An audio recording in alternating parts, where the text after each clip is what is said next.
Tout à l'heure, Blaireau a parlé d'intellectuels organiques. Ils sont pires que les intellectuels alimentaires. Et là, s'il vous plaît, je vais taper dur sur mes collègues à l'université.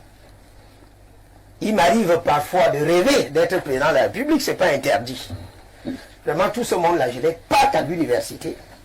On met les crédits de recherche, qu'ils fassent la recherche. Parce qu'ils sont très nocifs. Des gens, des référentiels intellectuels de la société, je dis bien, mais parfait, ici, quand je parle l'eau dans la bouche. Parce que le moment venu, on a la reddition des comptes, que les gens ne pensent pas que ça va s'arrêter là. Je l'ai toujours dit sur les plateaux de télévision. Le moment venu, les gens vont rendre des comptes. On est momentanément fort. Parce que ceux qui sont momentanément faibles, avec la théorie de la circulation des élites, vont émerger et vont demander des comptes. Le professeur Jean Calvin Abayounou, le premier sujet qui nous intéresse ce matin, nous amène à faire un bilan ou alors à poser un regard sur l'entourage du président de la République concernant ses 42 ans de pouvoir du chef de l'État. Je disais en ouverture que deux thèses s'affrontent entre ceux qui pensent que l'entourage du chef de l'État ne l'a pas suffisamment aidé au niveau de l'atteinte des résultats et d'autres qui pensent malheureusement, entre guillemets, que c'est le président de la République, son Excellence Paul Biya, qui est véritablement le seul responsable. Moi, je vous pose la question de savoir si l'entourage du chef de l'État, Paul Biya, l'a suffisamment aidé au niveau de l'atteinte des résultats. Merci pour ce temps de parole qui m'est imparti par faire ici. Vous savez, ce que j'apprécie en vous, c'est que vous donnez toujours la latitude aux intervenants d'aller jusqu'au bout de la pensée sans les interrompre. Et vous ne faites pas de censure. C'est pour ça que je vous prierai de me laisser parler. C'est à ce que vous me donnez. C'est à ce que vous me donnez plus la parole. Parce que ce ne sera pas soutenable. J'ai conscience de ce que, comme le disait Paul Valéry, un philosophe français, la politique est là d'empêcher les gens de s'occuper de ce qui les regarde. C'est justement la raison pour laquelle, lorsqu'on détourne les gens de l'essentiel, il y a plein de dérives. Et c'est l'occasion pour moi de dire à M. Tuile que je suis d'avis avec lui tout au long de cette émission, parce que j'ai façonné un concept qui est celui de la République abîmée. On va en venir. Et vraiment, ma réponse sera d'une irréprochable clarté. Permettez-moi, parce que Prosper vous l'a dit, nous sommes des résistants palestiniens.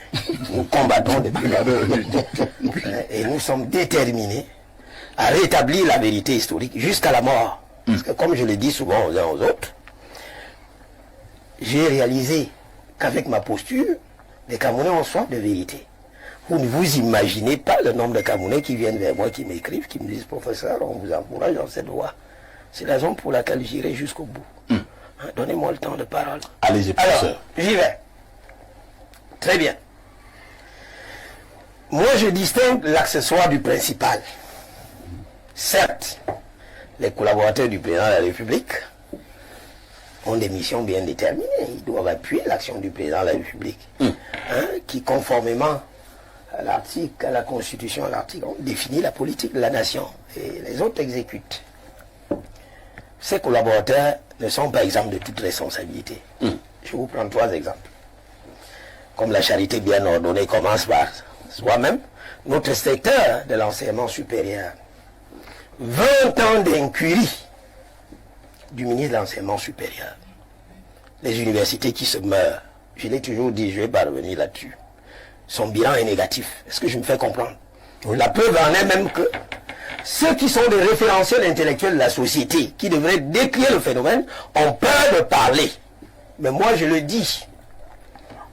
Je n'ai jamais vu un président de la République laisser une ressource humaine, un organe, un pouvoir pendant 20 ans, sans résultat probant, qu'on maintient, et qui pousse même l'outrecuidance, en disant que Paul Biya et Moïse, vraiment mon frère Elimbi Lobe en face, qui connaît mieux la Bible que moi, il faudrait peut-être que les gens fassent très attention. Peut-être que le professeur... Voilà, alors oui, ça j'en viens. S'il vous plaît. Les arguments. Je vous dis, faisons le bilan de l'université. Il est négatif. C'est vainement que je recherche dans le service public universitaire ce qui marche. Alors, tout ce qui intéresse Femme Ndongo, c'est nous parler de Moïse. Je vais le renvoyer aux Saintes Écritures. Exode 3, versets 7 à 9. L'appel adressé à Moïse par Dieu, qui lui demandait d'aller sauver le peuple israélien de la servitude égyptienne. Ma question, une double interrogation se pose. Paul Biya est-il un appelé de Dieu? J'ai dit non. 2. A-t-il accompli sa mission? J'ai dit non. Et je vais le démontrer tout à l'heure. Donc je dis, il ne faudrait pas pousser l'outrecuidance plus loin. On va même au livre de Nombres, chapitre 20, de 9 à 11, là où Moïse a raté sa mission. C'est justement la raison pour laquelle Dieu l'a substitué à Jacob. Donc pour vous dire que nous maîtrisons la Bible, convoque pas la Bible au tort d'hasard. Pour me résumer, plutôt que de donner un coup de pouce au service public universitaire, vous venez chanter les louanges d'un individu, en clamant même haut et fort qu'il n'y a pas Dieu, il est le seul. Vous ne servez pas la cause de celui qui vous a nommé. Et comme je le dis souvent, Paul Biya finira par partir. Et ces gens vont le relier. 1. 2. Je vais dans le secteur de la santé publique. J'ai eu le bonheur, Prosper et moi, nous avons commencé à enseigner très jeune. Et nous avons une cuvée d'étudiants. Il y a un qui est ministre, le ministre de la Santé, dont j'ai personnellement assuré la direction du mémoire de maîtrise. Alors, quand le ministre de la Santé, dans une sortie télévisée, dit que nos plateaux techniques n'ont rien à envier à l'hôpital américain de Ney, à ce qui se passe aux États-Unis, je me dis, vraiment, est-ce que nous vivons dans le même Cameroun? Et je comprends pourquoi un jeune de son âge demande encore à ce que Paul Biya se représente, comme ce que j'ai lu dans la Léquier dernièrement, appel à candidature à Paul Biya en 2025, et au-delà, aller à la place des fêtes de Kola. Vous allez voir cette banderole. Je me demande si vraiment nous avons affaire à des Camerounais normaux. Alors si c'est le ministre de la Santé qui le dit, professeur, si c'est le ministre de la Santé qui le dit, puisque c'est lui et qui est le patron de la santé entre guillemets au Cameroun, certainement il sait pourquoi il le dit. Parfait, ici nous allons tous dans les hôpitaux. Moi je vais vous dire, il y a des gens qui meurent aux hôpitaux faute de plateau technique adéquat. De quoi est-ce qu'ils parlent? 3. Est-ce que le ministre ment? Je continue. Je dis bien, mais parfait, ici quand je parle, j'ai pas l'eau dans la bouche. Je dis que ces ministres ont une énorme responsabilité historique. Parce que le moment venu, on a la reddition des comptes, que les gens ne pensent pas que ça va s'arrêter là. Je l'ai toujours dit sur les plateaux de télévision. Le moment venu, les gens vont rendre des comptes. On est momentanément fort. Parce que ceux qui sont momentanément faibles, avec la théorie de la circulation des élites, vont émerger et vont demander des comptes. Je prends un troisième exemple. Avant de crever directement l'abcès. Je suis un agriculteur de cacao, puisque je suis du sud. J'ai des hectares et des hectares, des dizaines.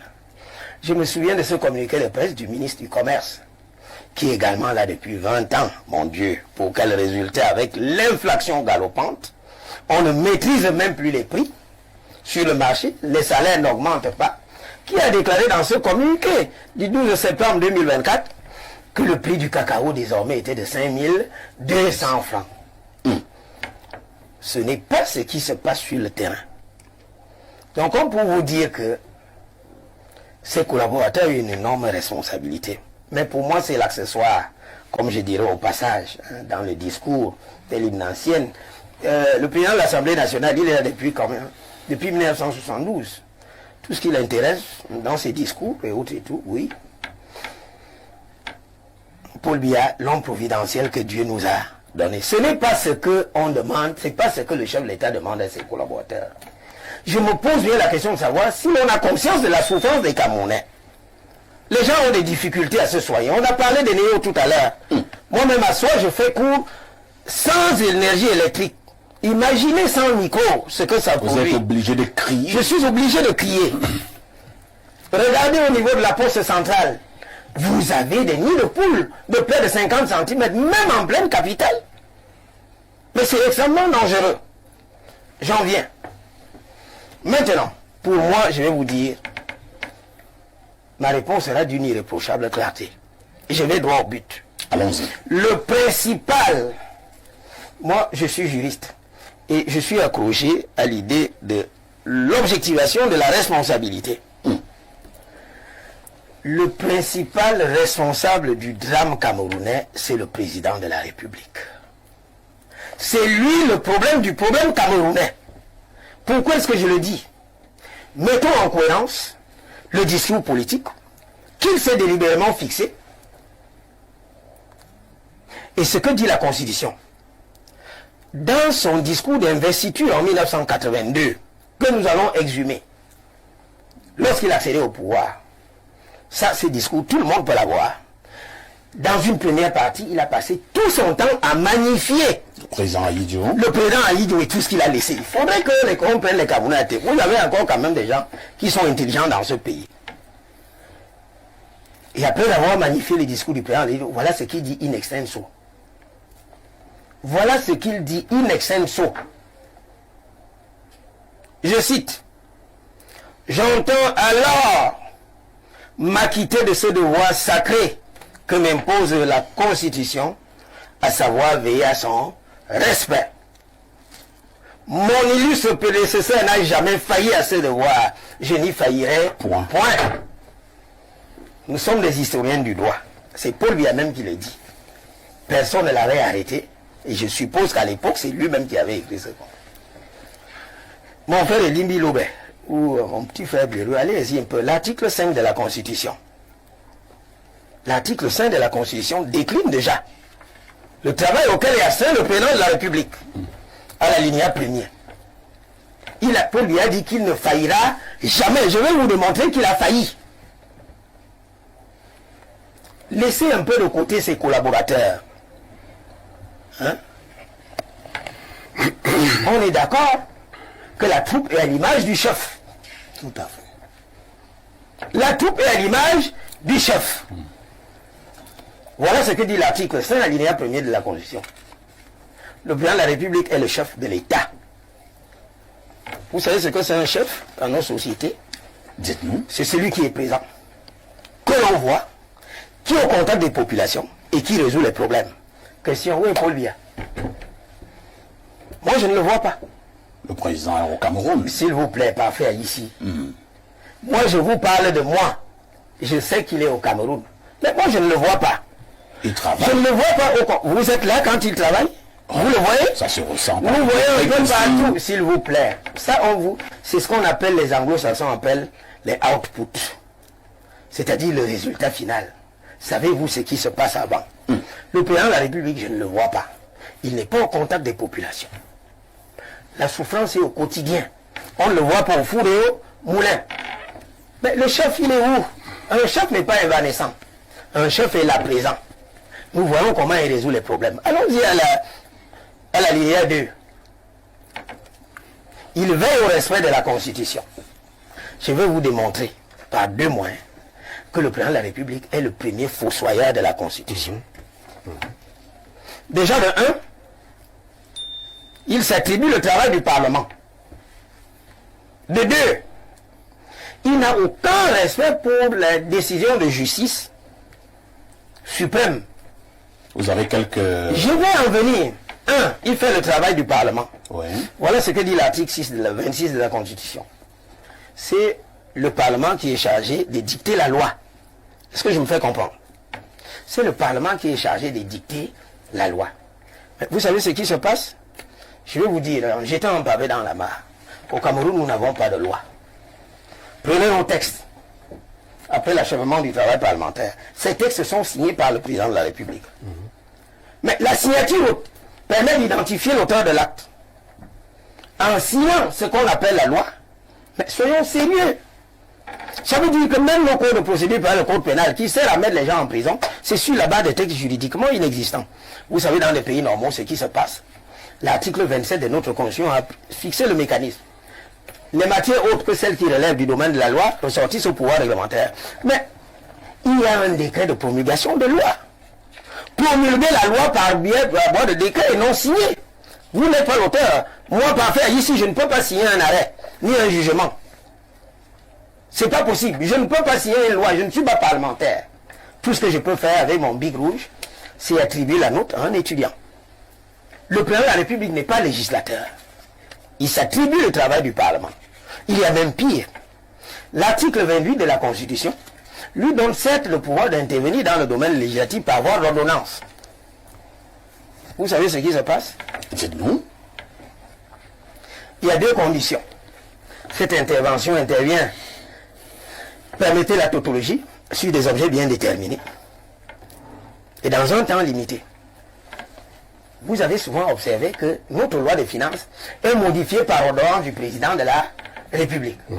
Alors même que le président de la République ne peut pas vous offrir la preuve de ce qu'il y a une loi d'habilitation.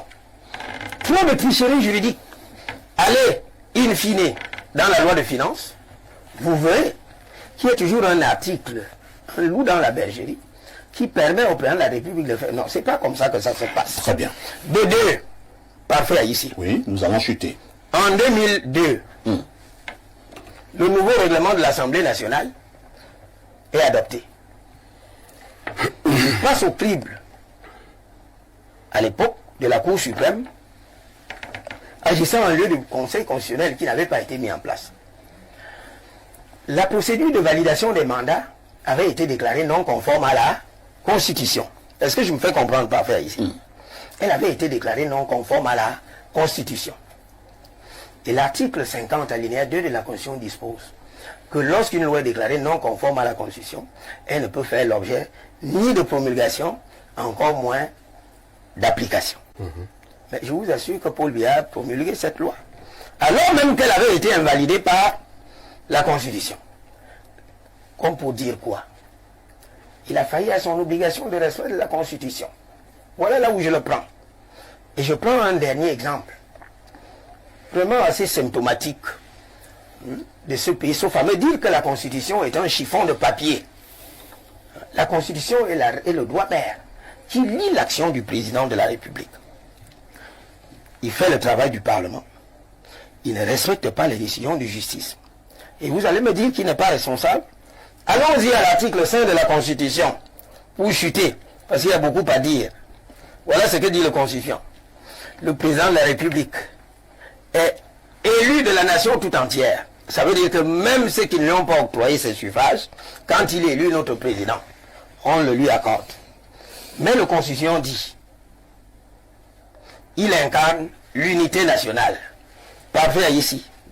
Dites-moi, le Cameroun est-il un pays uni dans ses composantes sociologiques? Mais le tribalisme a repris des plus belles. Le tribalisme a repris des plus belles. Même entre les micro-communautés, chez nous au sud, que on voudrait faire croire comme qu'il s'agit d'une terre de sainteté politique. C'est-à-dire qu'il y aurait une correspondance absolue entre le sudiste et le RDPC, pourvu quand vous tenez un discours discordant, vous êtes un pestiféré. Moi, je l'ai dit, je ne suis pas du RDPC, et je n'entends jamais y être. Je préfère conserver ma posture de libre penseur. Très bien. Pour ceux qui fustigent même le RDPC, oui, stigmatisé. Regardez ce qui se passe au plan macro avec la guerre au Nozo. Les compatriotes anglophones. La paix n'est pas synonyme d'absence de guerre. La véritable paix est ce que l'on a dans les cœurs. Comme pour dire, pour chuter, il y a beaucoup à dire. Oui. Le Cameroun est une société fragmentée et fracassée. Le tribalisme a repris des plus belles. Le vivre ensemble, c'est un slogan politique que l'on veut forcer dans les esprits alors que la réalité est haute. Et je termine en disant, je n'y faillirai point. Voilà ce que la Constitution lui demande de faire. Le résultat, c'est lequel? Il a failli. Et de ce point de vue, je conclus, le principal responsable du drame camerounais, c'est le président de la République. Je dis tout à l'heure que je ne vois pas. C'est compris. C'est votre question et je vous donne ma réponse. Qu'elle me satisfasse ou pas, c'est ma réponse. Je n'ai pas dit qu'elle doit me satisfaire. Elle vient réciter ce qu'on lui a dit de venir dire. Elle est responsable de rien. Chantal Roger, tu l'as dit tout à l'heure. Et qu'il a fait, c'est ce même une faveur que lui leaders de partis politiques viennent discuter avec les porte-parole parce qu'ils ne sont pas responsables. Ce qui veut sur le plan, on a dit d'aller dire. Seulement.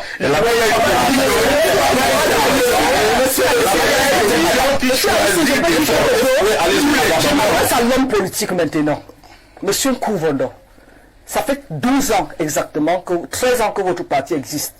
Si vous baladez de plateau en plateau, c'est parce que vous êtes incapable d'avoir un porte-parole. Alors, lorsque vous parlez du RDPC, l'univers, Taxi Yango, respectez le RDPC. Je ne peux pas exposer. J'assume mon même que un Taxi Yango. Avec fierté, vous n'allez pas. Vous ne faites pas partie du parti. Oui, mais je suis en train de... Et je dis encore, j'ai beaucoup de respect pour les dames. Et si elle veut qu'on entre eux... Non,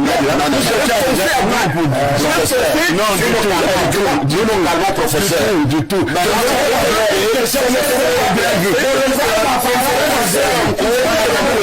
Je me suis retrouvé un jour garé dans un véhicule sur la route de Mbalmao attendant que le chef de l'État passe de 11h à 17h. Voilà.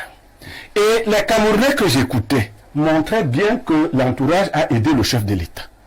Parce que les militaires, la garde présidentielle passait à côté de nous pour voir si nous respirions fort. Vous souffrez. Et nous étions, pour beaucoup, contents d'attendre que notre chef passe. Quand le président s'est rendu compte qu'il avait des intellectuels qui pouvaient être des intellectuels organiques et qui pouvaient déployer. Là, le professeur Abba, on a cité abondamment la Bible, sauf qu'il n'est pas pasteur, moi je l'ai été. Professeur Famdongo a bel et bien raison sur un point. Bia est Moïse, en ceci que Moïse n'est pas entré dans la terre promise. Voilà. En cela, ils ont un point commun. Lui-même, il n'entrera pas dans la terre promise. Donc, l'entourage ne se reproche pas grand-chose. Allons région par région. Niat est là depuis l'époque d'Aïdio. Maintenant que Niat a vécu, on a pris le fils de Niat. Est-ce que l'Ouest ne répond pas favorablement? Est-ce que vous imaginez le nombre de Camerounais qui fuient leur terre promise alors que nous avons notre terre promise au Cameroun pour aller se chercher ailleurs? Ces gens qui se retrouvent au Canada, la diaspora, c'est pas tellement parce qu'ils veulent partir, c'est parce qu'ils ne respirent pas. Et les principaux responsables de cette histoire-là, c'est ceux qui nous gouvernent. L'entourage du chef du président l'a-t-il aidé? Oui. À faire quoi? À réaliser ses objectifs, à atteindre ses objectifs. Est-ce que nous avons défini quels sont les vrais objectifs du chef de l'État? Il y a 2 semaines, un jeune au village m'a contacté pour lui rédiger une oraison funèbre. Alors, il m'a donné des informations sur son papa qui était mort. J'ai écrit un premier texte et il m'a dit que ça ne traduisait pas réellement qui était son papa. J'ai écrit un second texte, il m'a dit que le deuxième texte traduisait qui était son papa, mais n'était pas émouvant. Je lui ai demandé ce qu'il recherchait. Il m'a dit qu'il voulait que pendant qu'il va lire le discours, que les gens s'émeuvent. Qu'il y ait des moments de rire, qu'il aime écouter parler, des moments de rire et des moments de pleurs. Je lui ai dit, même si j'écrivais des choses qui ne sont pas vraies, mais il me dit oui. L'objectif est ici de mouvoir l'assistance.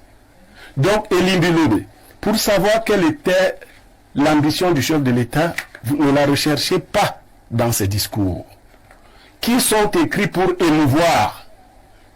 Recherchez l'ambition du chef de l'État dans ses prises de parole spontanées. Et vous découvrirez que Biya a répondu à 2 chefs d'État.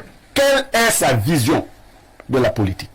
Il a répondu au président français, le socialiste après François Hollande. Il lui a dit, ne dure pas au pouvoir qui veut. Mais qui peut. Mais qui peut. Première ambition du chef de l'État, durer au pouvoir. La pyramide.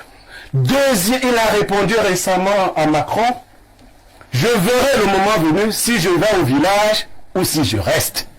Ça veut dire on peut vivre, on peut être président ad vitam aeternam et mourir chef d'État. Si vous prenez donc en compte la véritable ambition du chef de l'État et vous reformulez votre question, vous verrez que la réponse coulera de source. L'entourage du chef de l'État a très bien aidé le chef de l'État. Voilà. Dans son style. Et cet entourage ne se reproche de rien. Chacun à son niveau a fait ce qu'il fallait faire. Ceux qui ont tenté d'empêcher la réalisation des projets du chef de l'État ont été sauvagement écartés. Madame ne se rappelle peut-être pas de l'époque où on a bastonné un opposant dans ce pays et on a appelé cela la fessée nationale. Souveraine. En 90. Biya a fait bastonner son aîné politique.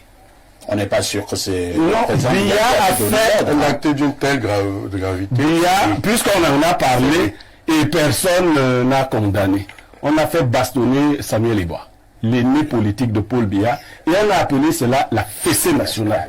Et beaucoup de Camerounais à l'époque ont apprécié et ont même applaudi.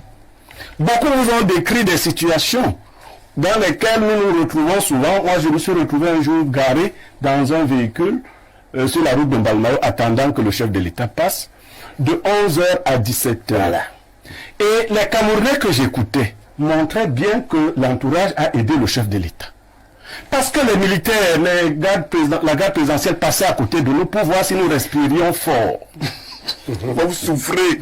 Et nous étions, pour beaucoup, contents d'attendre que notre chef passe. Quand le président s'est rendu compte qu'il avait des intellectuels qui pouvaient être des intellectuels organiques et qui pouvaient déployer. Là, le professeur Abba, on a cité abondamment la Bible, sauf qu'il n'est pas pasteur, moi je l'ai été. Professeur Famdongo a bel et bien raison sur un point. Biya est Moïse, en ceci que Moïse n'est pas entré dans la terre promise. Voilà. En cela, ils ont un point commun. Lui-même, il n'entrera pas dans la terre promise. Donc, l'entourage ne se reproche pas grand-chose. Allons région par région. Nyat est là depuis l'époque d'Aïdio. Maintenant que Nyat a vécu, on a pris le fils de Nyat. Est-ce que l'Ouest ne répond pas favorablement? Vous avez les gens comme Tuile qui sont de l'Est. Tuile vient de vous dire que l'Est donne 100% à Paul Biya et qu'il n'y a pas d'électricité. Est-ce que l'élite de l'Est n'a pas aidé Paul Biya? Elle l'a aidé, puisque Biya ne leur a rien donné, mais ils ont fait que les populations restent fidèles. Vous savez, le phénomène de Stockholm qui fait qu'on commence à aimer son bourreau. Regardez chez les jeunes filles qui ont été violées. 80% d'elles commencent à éprouver des sentiments d'affection vis-à-vis du violeur. Ah bon? Et oui, ça s'explique. Elles commencent à dire que bon, vraiment, peut-être qu'il n'était pas si méchant, peut-être que si on l'avait bien encadré, et finissent quelquefois par tomber amoureuses. Dans le monde arabe, notamment au Maroc, il est dit que si vous violez une fille, vous l'épousez. Oui. Vous comprenez cette incongruité? C'est-à-dire, pour avoir... Donc, on nous a violés comme peuple, et on nous a épousés. Et bien, nous sommes allés en mariage. Vous avez des paroles choquantes. Nous disons simplement ce que nous disons. Et bon, moi, je suis gêné quand on s'en prenne à la dame qui a déjà une parole très facile, elle est très éloquente. J'ai difficilement trouvé autant de panélistes capables de montrer que le charbon était de couleur blanche. Elle l'a fait à la perfection. Donc, aujourd'hui, voilà l'entourage qui continue jusque dans la partie. Pour une fois, le RDPC revendique l'action du gouvernement. C'est donc une bonne chose. Mais le moment venu, si le peuple venait à se réveiller et à dire que l'action n'a pas été bonne, il ne faudra pas que le RDPC tente de se désolidariser en ce moment du gouvernement. Ce d'autant plus que 95% des membres du gouvernement sont des produits du RDPC. Merci Pierre Blériot, professeur Abayono. Avant que vous ne preniez la parole, lisons quand même quelques messages de téléspectateurs.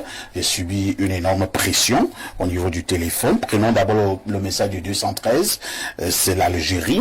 Bonjour et bon dimanche à tous. Professeur Nkouvando, je vous rappelle que votre boss est un grand soutien du régime en place, que vous critiquez avec acharnement. Mais attends, n'est pas mon boss. Mais attends, quand on arrête ça, je suis un élu.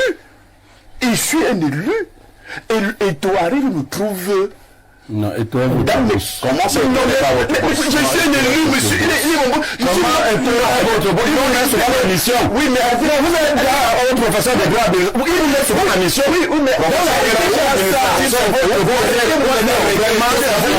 vous avez beau un professeur titulaire des universités, quand vous êtes à la votre boss s'appelle Eto. Et vous avez accepté vous allez vous faire. C'est lui qui m'a donné l'orthographe. Non, collaborateur. Non, même pas son collaborateur. Je me suis dit, est-ce que Eto peut vous nommer? Est-ce que Eto peut vous nommer? Réponds, est-ce que Eto peut vous nommer à un poste? Bien sûr que vous mais comment vous nommez votre boss? Mais je vous dis, c'est un vampire qui peut me nommer. Ça, c'est ton problème. Moi, c'est ton problème, c'est le problème à la présidence. En tant qu'élu, oui, du peuple de la soit élu ou pas, et toi, lever les gens qui étaient élus. La preuve, c'est que si c'était mon boss, je serais un soutien de Paul Biya aujourd'hui. Mais je dis, sur ce plan, il a ses soutiens. Qui soutient, et je garde ma liberté. Alors, moi ça. Nous allons lire les messages. Pendant les élections présidentielles qui arrivent, juste au moment où vous allez vous préparer, vous allez battre campagne pour Akerimuna. Votre bien sûr que je le fais même déjà. S'il vous plaît. Votre boss qui est du RDPC. Non, vous envoyez. Je vous interdis de dire là dans le message mais arrêtez ça. Professeur Nkonvondo, calmez-vous. Non, vous n'avez pas manipulé l'opinion, c'est toi. Je suis un homme libre. Professeur, même Biya ne peut pas mon boss. Calmez-vous. Mais arrêtez-moi ça. Je suis un homme libre, comme disait le professeur Abayuno. Personne n'a le droit dans ce monde d'être mon boss. Je m'interdis d'avoir le boss. On se comprend? D'accord. Je comprends. Dans le contexte. Personne, monsieur. Personne. Est-ce que je peux encore modérer ce débat? Monsieur Nkonvondo, ne pas encore modérer ce débat? Oui, bien sûr. D'accord. On va donc lire les messages. Alors, qu'est-ce qu'il dit là? Votre boss qui est du RDPC va vous envoyer dans la mission à Salapumbe dans le but de vous punir et de fragiliser votre parti et votre candidat. Et si jamais vous refusez d'aller à Salapumbe, Famine de Ngouba, je parle en le regardant. Il m'a nommé, je l'ai balancé son poste. Et d'ailleurs, je l'ai amené au tribunal. Lui, c'est pour me dire que je n'ai pas derrière. Personne n'est au-dessus de l'enfant. Professeur Nkonvondo. Quand vous lisez les messages, attendez d'abord. Laisse-moi ça. Je vais lire ce message, monsieur Nkonvondo. Vous pensez que vous je vais le lire. Monsieur Nkonvondo, vous fait comprendre que quand vous parlez ici, les téléspectateurs qui nous écoutent, vous n'êtes pas ceux qui sont d'accord avec vous, mais ils vous subissent à la maison. Donc, ayez également la décence de respecter ces téléspectateurs. Qui souffre que je me défends. Nous continuons à lire le message.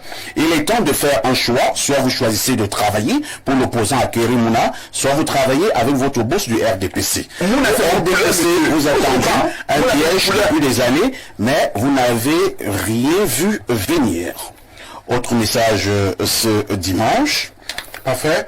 Quelle est cette habitude pour dire l'enfer? On choisit toujours à l'est. Il a dit quand on va vous envoyer à Salapumbe. Je suis un qui a travaillé avec l'est fidèlement. Voyez-vous, nous sommes les qu'on appelle pour gagner les élections. Pour eux, chaque fois, il faut venir à table. Voilà. C'est l'enfer là-bas. On va encore lire certains messages. On voit. Parfait. Et regarde, il y a un délai, moi j'y suis donc. J'y suis. Mais ça va dire, oh, pour lui régler de compte, on la voit en Gaoundé dans l'enfer. Moi je suis dans Professeur Nkonvondo, moi je vous respecte. Je vous respecte dessus. Si vous ne respectez pas, respectez au moins la chaîne de télévision et les téléspectateurs. Permettez-moi de faire mon travail, monsieur le professeur. Permettez que je me défende. Mais vous n'avez rien fait. Mais vous n'avez rien fait. Permettez-moi de continuer à faire mon job.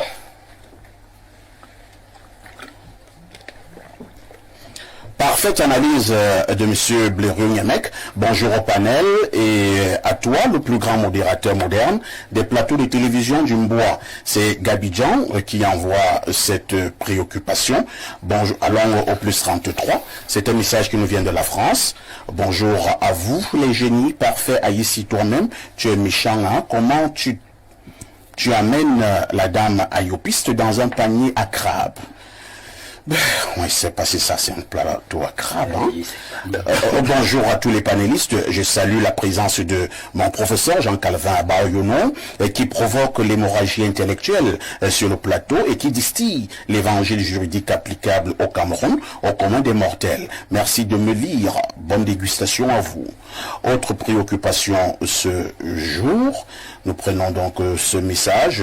Bonjour Perfecto, s'il te plaît, demande à monsieur Nkoumvouando de se calmer. Quand il fait le débat, ce n'est pas fluide. Autre préoccupation ce dimanche. Bonjour le plateau, vous-même vous voyez comment les femmes souffrent avec ces hommes à vos côtés. Je ne comprends rien à cause du professeur Nkoumvouando. Merci. Autre message ce matin, quand on vous dit que tout va mal, vous dites que tout va bien. Un pays où les besoins basiques sont une denrée rare. Désolé, mais ça fait un peu villageois d'avoir l'électricité et dans